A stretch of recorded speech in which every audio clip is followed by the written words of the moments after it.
My name is Jennifer Koinate.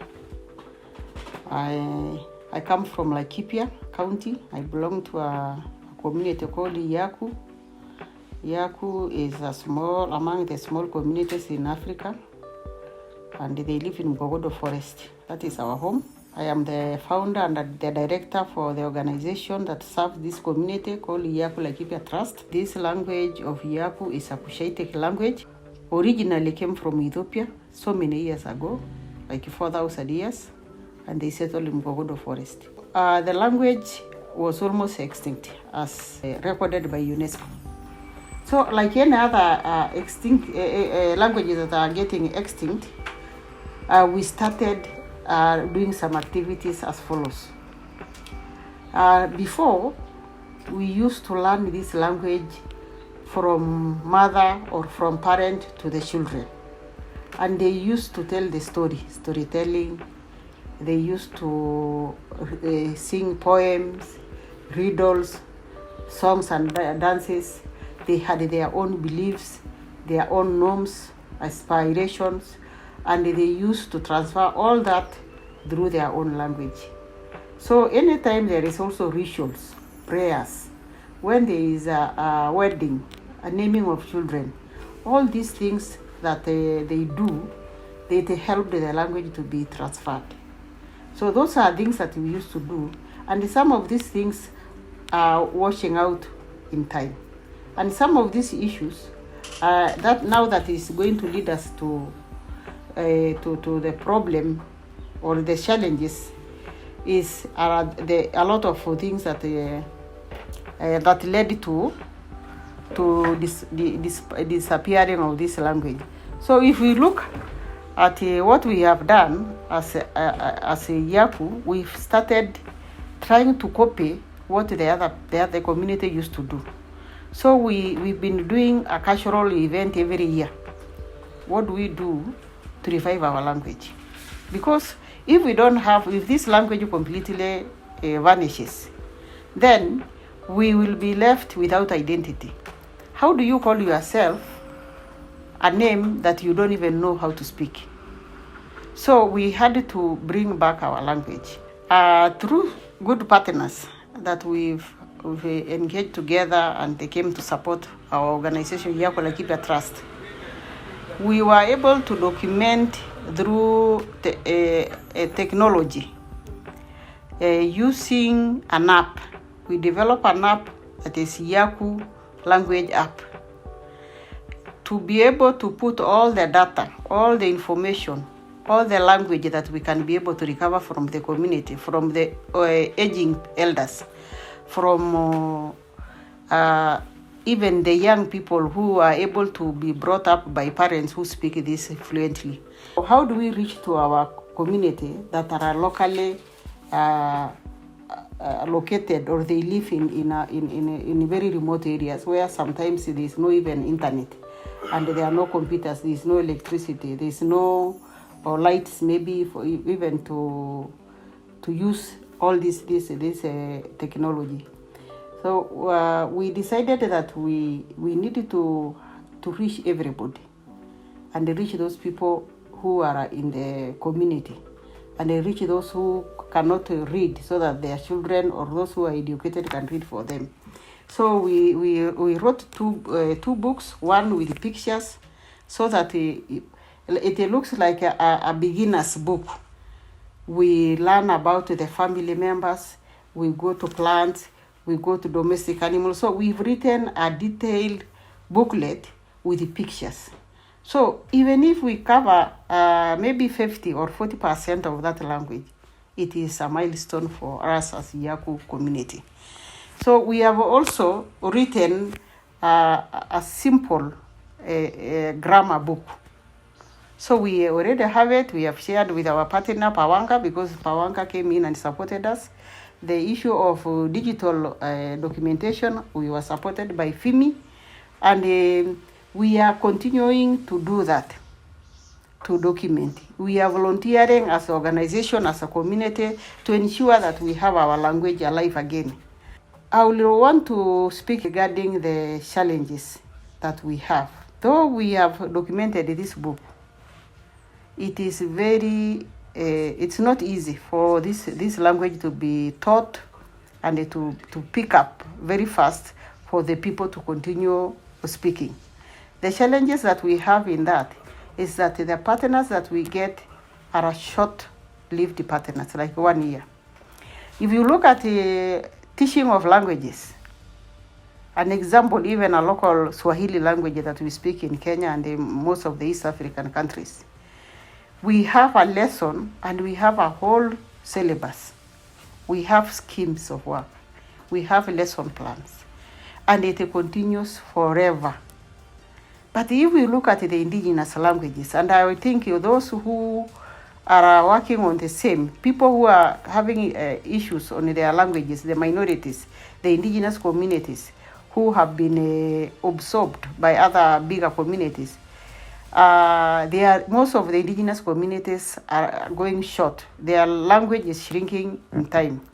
So if we cannot have a long-term program, it will be very difficult for us to make this language to be spoken and to be able to be alive like any other language. The other challenge that we have, apart from the issue of long projects, when we want to call upon this organization that really have that in mind, that we need to revive the language, because language is what carries all the knowledge, all the tradition knowledge, all the knowledge regarding the plants, the ecosystem, all the richness in different communities. It is within the language. And when we lose it, we shall continue losing this important traditional knowledge, the biodiversity of knowledge from different communities.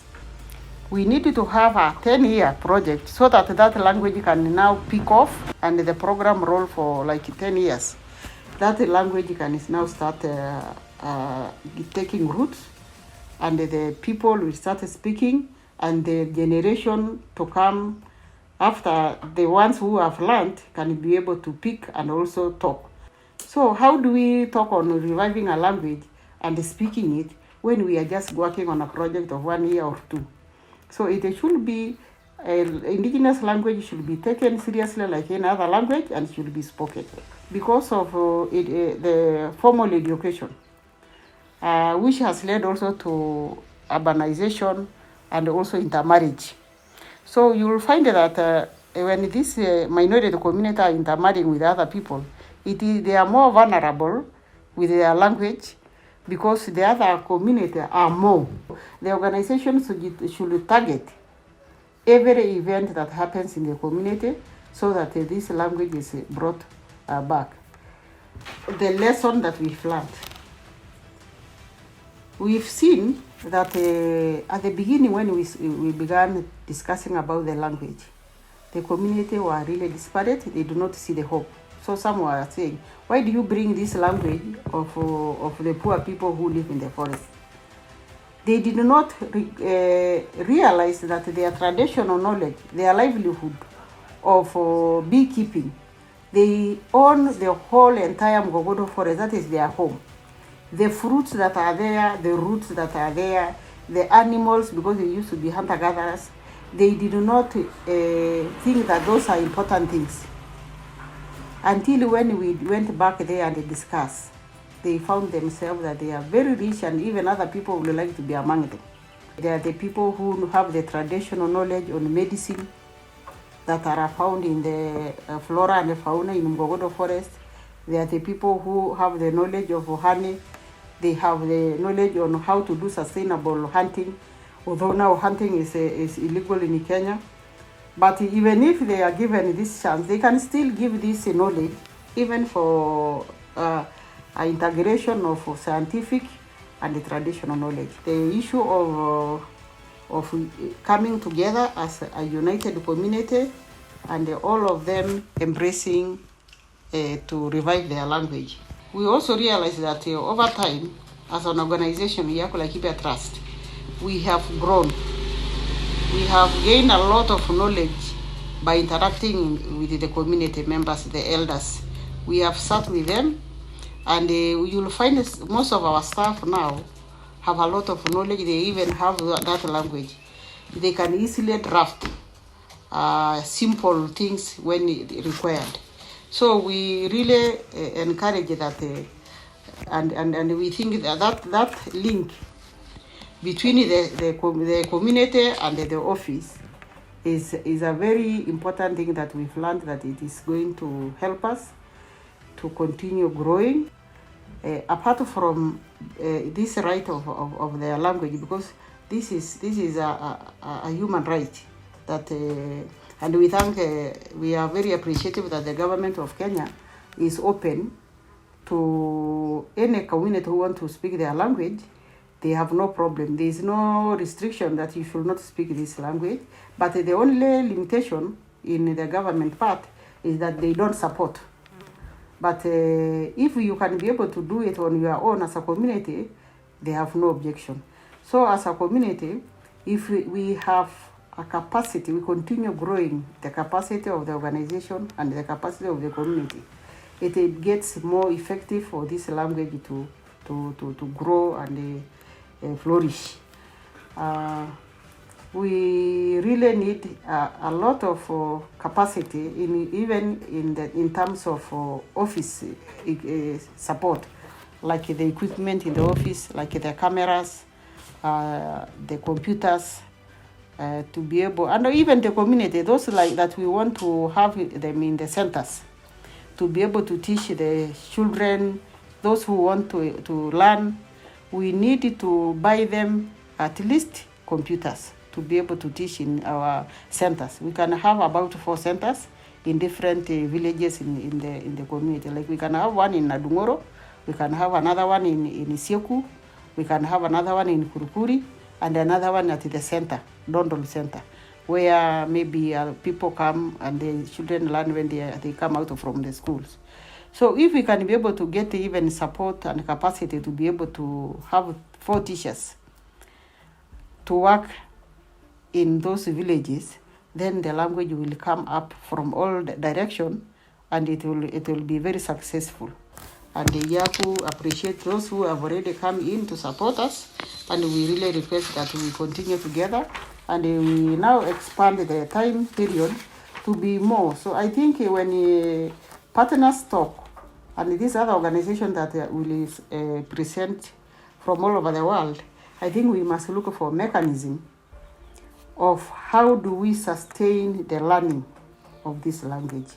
How do we continue documenting until we ensure that we have documented most of the information and the data that we need to have to continue teaching, to continue transferring the same knowledge to other.